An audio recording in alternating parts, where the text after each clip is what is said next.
right. My name is Jivago Alves.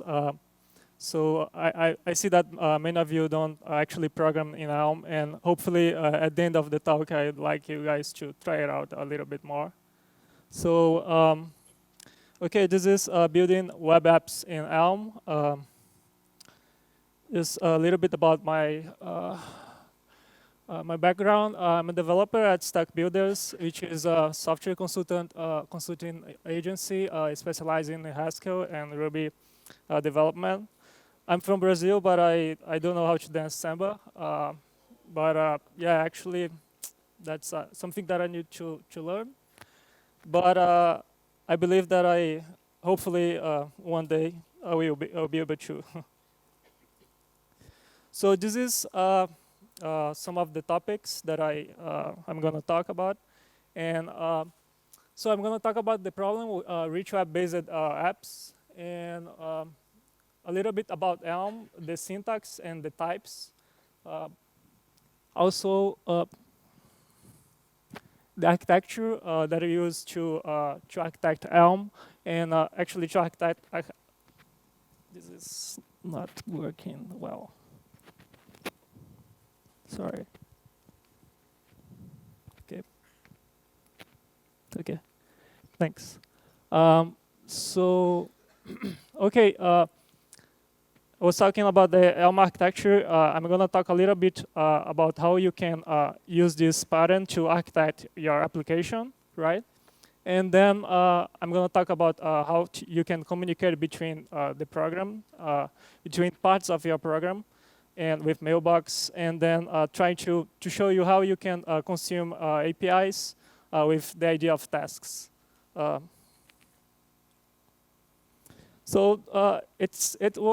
Initially it starts really simple, right? You have like example like a simple checkout page, and you have a list of products, and you have some kind of quantity picker and a buy button, and that's okay. It's almost like static thing. You don't need to worry much about that. But the thing is that it's simple until you introduce some level of complexity. And this is when you start to think about prices, discount, fees, and you have something like a summary of the current price, quantity, discount, all of those things. And you need to store some kind of state there. So you need to handle those changes over time. And eventually, you need to update the UI to reflect to reflect the state that you change in the page. And we would like, ideally, to change our application without fear of breaking it. So I'd like to be able to refactor it with confidence, and that I'm not breaking anything, that it's not actually something that it's actually something that I can push to production with confidence. So the second thing that I'd like to talk is that we like to have its simplicity for the UI. So I don't want to tell the details of how the UI will work. I'd like to just describe my HTML. And sorry. Okay. Thanks. So basically, I would like just to have simplicity for the UI. That's what I want. I want to declare the HTML, and this is what I'm trying to explain here. And okay, Elm as a solution, it's a functional reactive programming. So as a functional programming, it's the building blocks are functions, right, and the immutability. So with those things, you have a bunch of things that are more easy to reason about in our program. So with the reactive thing, you have the asynchronous data flow. So which basically it makes your data flow into your application, and you can react to those things. So Elm compiles to JavaScript, CSS, HTML, of course, and we have the Elm HTML package to work with this. And it's also really fast because it uses the same concept of React.js, for example, with the virtual DOM. So you have fast updates with this. And you have also a way to declare your UI, and in such a way that it's easy to just see what is going on. And finally, it's a statically typed language. So you have the power of types there. You have primitives, of course, but not. It goes beyond that. You have the concept of algebraic data types, and with that you can compose bigger types. You combine types and you compose bigger types, and you can model your application in a way that's more expressive. So in practice, that means that runtime exceptions will not happen. And this is what the compiler is trying to catch for you. And that's what it's the main thing that it changes in your life when you are using Elm or a compiler to back you up. So here's just a little bit of syntax. We have literals like numbers, float. We have strings and chars, booleans. And we have data structures like a list and comments. You have single line comments, middle line comments. That's okay. We have you can model things using records and extensible records. First thing on the left, the records, you can define a record P, for example, with fields X and Y. And you can access the field with p.x. So at the same continue with that, you can actually update the x field, for example, and this is going to generate a new data structure. So because everything is immutable, right?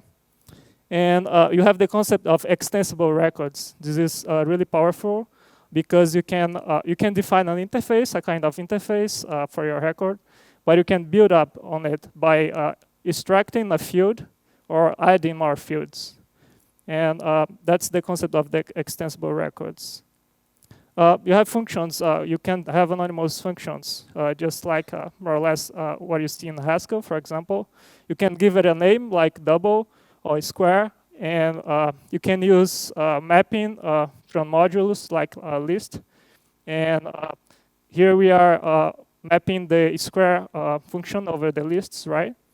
And you can actually compose functions. You can compose the square and the double function together, and then you map this to the list, and you get the result. So types, you can think of types as contracts ensured by the compiler. So what you want here is that if you have a double function, I'm telling you that I'm going to give you an integer, and I'm going to return an integer. If the compilers catch you giving like a string or something like that, it doesn't make any sense for it, and it's going to tell you what's going on. So this is really powerful because it makes your program reasonable, and you can actually build on top of those things, and the compiler will make sure that everything is gonna make sense because you are using the right types. And so there are other types like more expressive types that you can use to model your application, and you can use things like enumeration. You can have, for example, a status which is unstarted, started, or finished. You can use types like anonymous or logged in a string, which you can give you the power to have extra information. So you can say that it's a logged in user with this specific email or something. So, and also you have this kind of maybe type, which is provided by the language. And it basically says to you that, okay, this is something that it can be nothing or just something. And now the compiler can ensure you that you're not going to be accessing something that doesn't exist. Something like a null point exception or something like this that you are used to see on Java, for example, if you don't treat this well. And yeah, tooling. Every language needs tooling, right? We have basically the Elm Reactor. This is a server that's running. It's gonna list, when you access it, it's going to list all the files, all the components that you have. You can access the components, and the server is going to compile it to you and give it back the actual application for you. And this is really useful because it has other concepts there. You can do time traveling and things like that. So we have the Elm package. Elm package is just a command that you can use to install the packages, right? And you also, in the same command, you have the ability to diff between the libraries, the packages that are available. So you can say that when you're using the package, it enforces you that you are using actually semantic versioning. So in this case, I was going to try to see what changes from one version to another. And it says that there is a minor version, and there is a function added here, quoted. So it's you can try to push something that it's like a minor version, but it's actually not a minor version. The Elm package will enforce that for you. So you have an ecosystem of packages that follows the semantic versioning. So this is, okay, you have the Elm make, which is basically how you compile things. You usually want to put those lines in a makefile or something, or in a building tool. And here I'm just passing my Elm file with my source code, and I'm outputting JavaScript. And in this case, it's just going to download in the first time all the packages and then compile the JavaScript. Compile to JavaScript, actually. And here's you can use a REPL to try things like mapping the function true on the over the lists, right? This list from 1 to 10. And you can have this, you can port your custom module that you are developing, of course. And you can use a function from there and try to inspect what it's going on. So, so this is, Elm, it's immutable language by default, but it's not very useful if you can't change things over time, right? So the idea that we model mutability in Elm, it's if you think of playing a video, the concept is that you actually creating frames of the video, right? And you're creating this idea of like snapshots. So this is essentially the building block for mutability in Elm. You have signals. So the idea of signals is that you can emit a signal of frames to model a video, for example. In the same way, you can model your application state by using the same idea, and you emit you're gonna emit like a signal of app state, which represents the state of your application. So you can do more things with signals. You can map to them. You can fold or reduce in other languages. You can merge in signals, and you can filter them.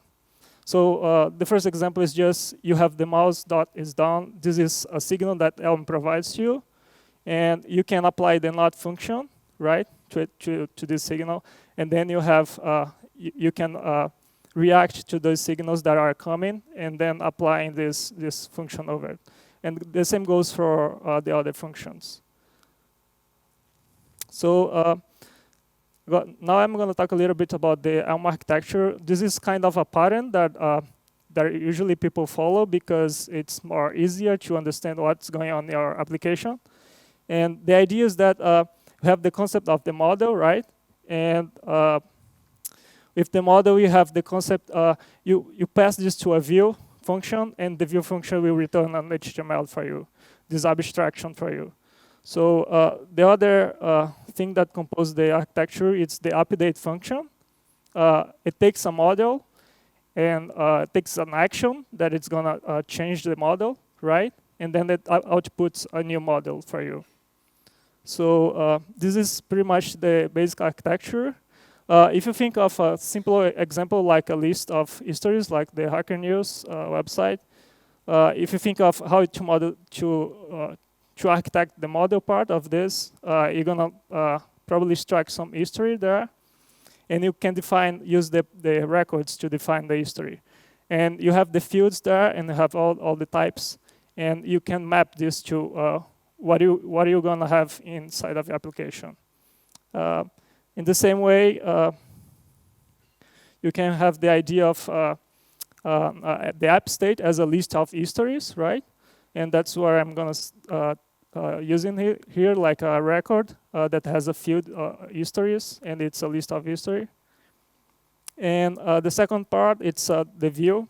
You can view it simple a function that takes an app state and then returns an HTML abstraction.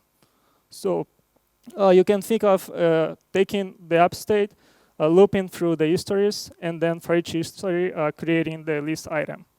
So I'm just showing here the title, which basically gives you something like this. And the update function, if you wanna implement this, in this case, for example, we can have actions, define actions like an enumeration, like a union type, and then you have this concept of no operation where you can, it's the idea of you, okay, I'm gonna just, for simplicity, when there's no operation, I'm gonna just return the app state as is. I'm not gonna change it. So there is also, you can also implement the idea of mark as read, and you can pass the ID of the history, for example. So here we are saying explicitly what are the actions that can change my state. So I can then pass this to my update function, the action and the app, and then I can use pair matching and do whatever I have to do for each case. So this is basically the big picture of the model, the view, and the update, which compose the architecture, right? And okay, now you can one of the questions that you might be asking is that how can I mark as read, right, on click? So how can I trigger the action that I just defined? One way to do this is like, okay, on click we wanna mark as read, and we wanna decouple from the update logic, right? We don't care about how to update because what we want is something more like a pub sub based logic, so that you can decouple and I can change things here, and I don't want to be dependent of those things. So there is a concept of Mailbox in Elm, and it works like a communication hub. And you have a type which has an address where you can send messages to, right? And it also has a signal, the same idea of the signal of frames that I just talked about. And with this signal, you can react to those values that are come from this mailbox.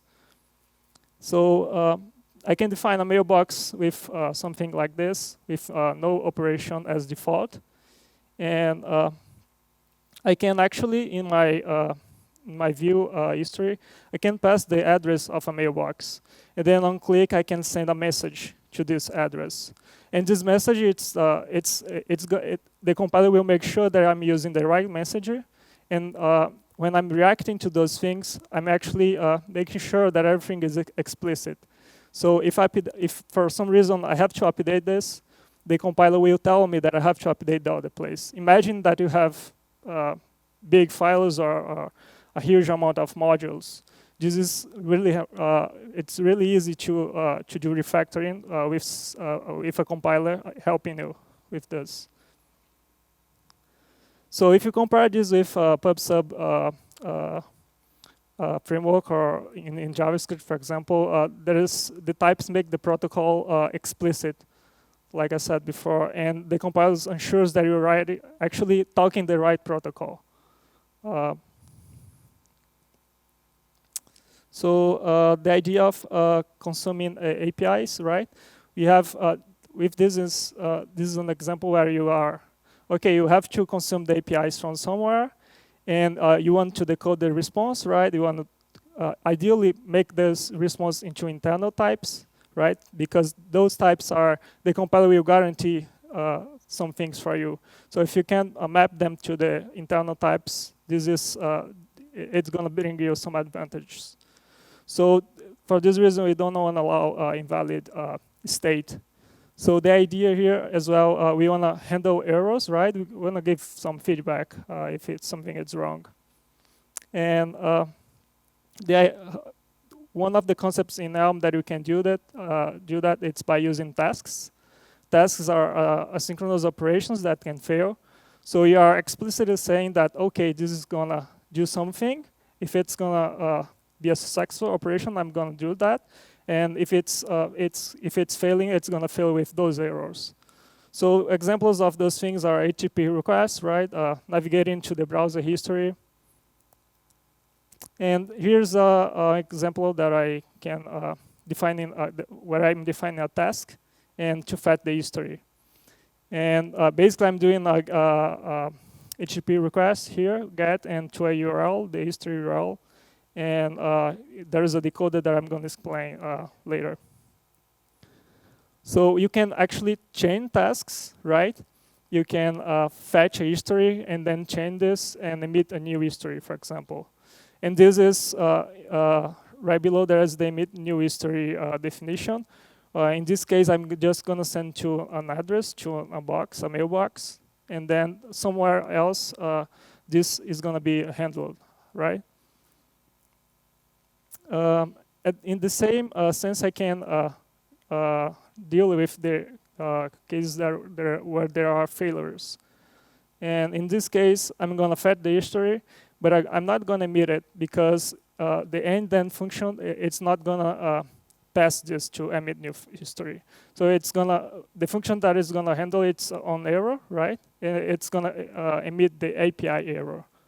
So I'm just, this is a simple example, but you can see that the emit API error is just sending also a message to a box, right? And this, you can react to those messages later in your program.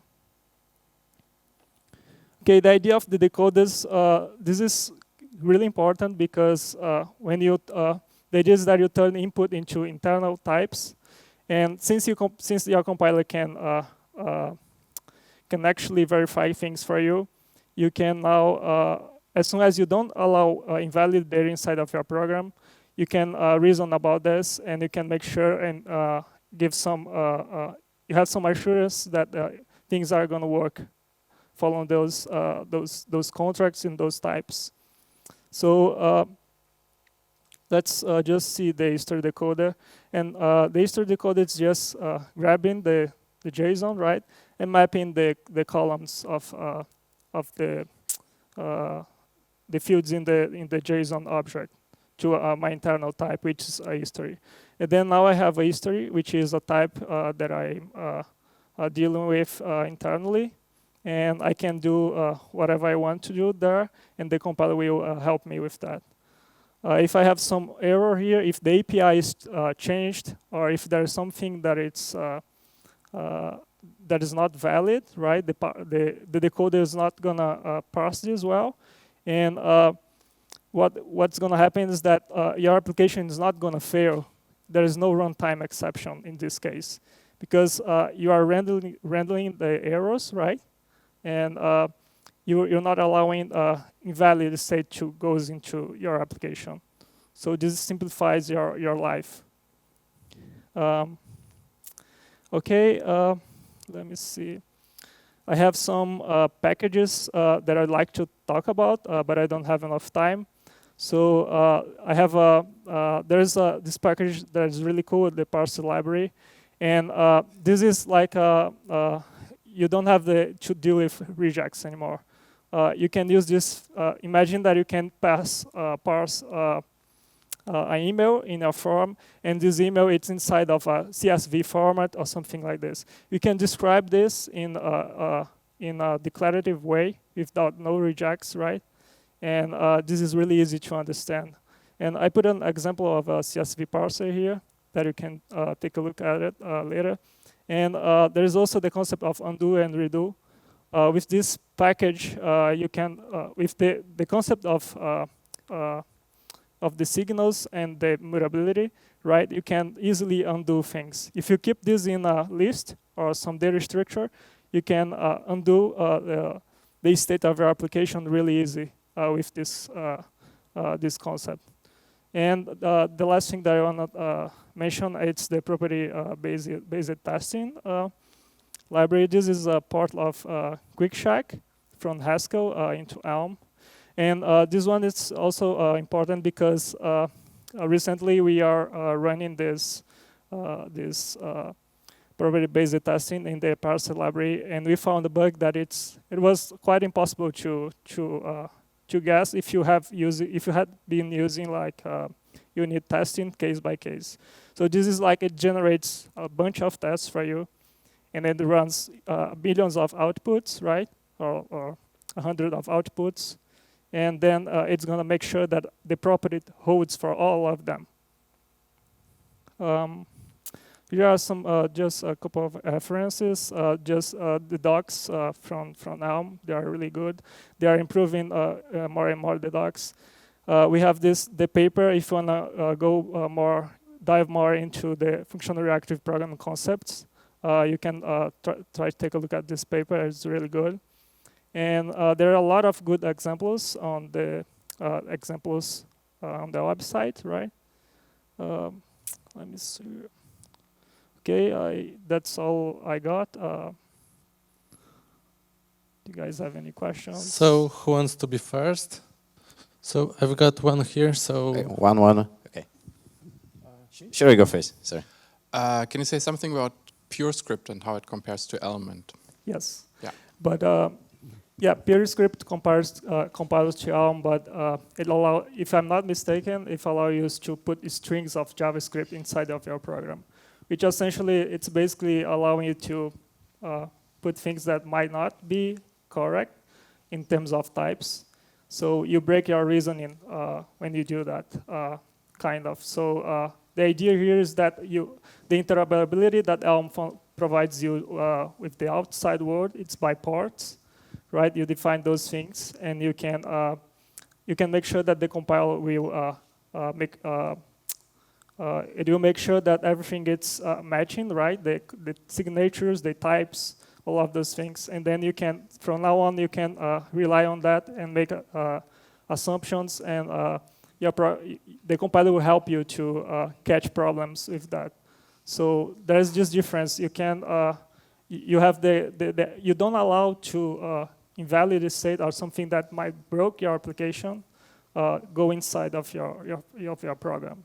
Have you compared Elm and GHC.js in terms of, especially in terms of performance of the output JavaScript? Yeah, I haven't looked at performance benchmarks. Actually, there is a performance benchmarks on the page, and they are basically saying that Elm it's actually more fast than React.js, and they use the same concept of the virtual DOM, right? So they do diffing, and then they use the concept of computer graphics.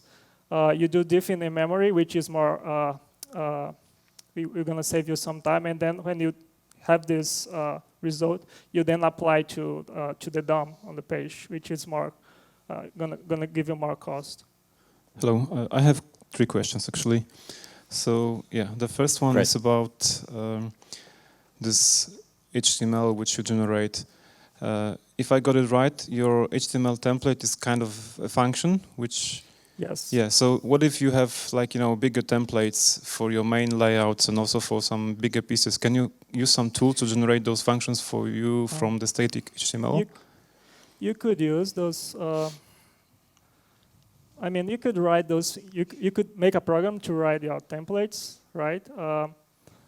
It kind of makes sense. But the idea that Elm wants to bring to the table is that you can actually use functions, pure functions, to define your abstraction, the HTML abstraction. So you're actually doing markup, those kind of things, using functions. It's a different way to see things. I mean, if you are using functions, you can use a lot of other things like mapping. All of those things that you have in from functional programming, you can apply to build your abstraction, right? Okay. Next thing is about styling this HTML. You said that it also generates this CSS, but you didn't mention how it is bound to this code. Yes, you can. For example, when you are creating the abstraction of the HTML, you can pass a list of attributes or CSS, right? And then you can pass the actual nodes for this. This is quite counterintuitive in the sense that you are not using CSS files, right? But yeah, they are arguing this is a new kind of doing things. It's a little ambitious, right?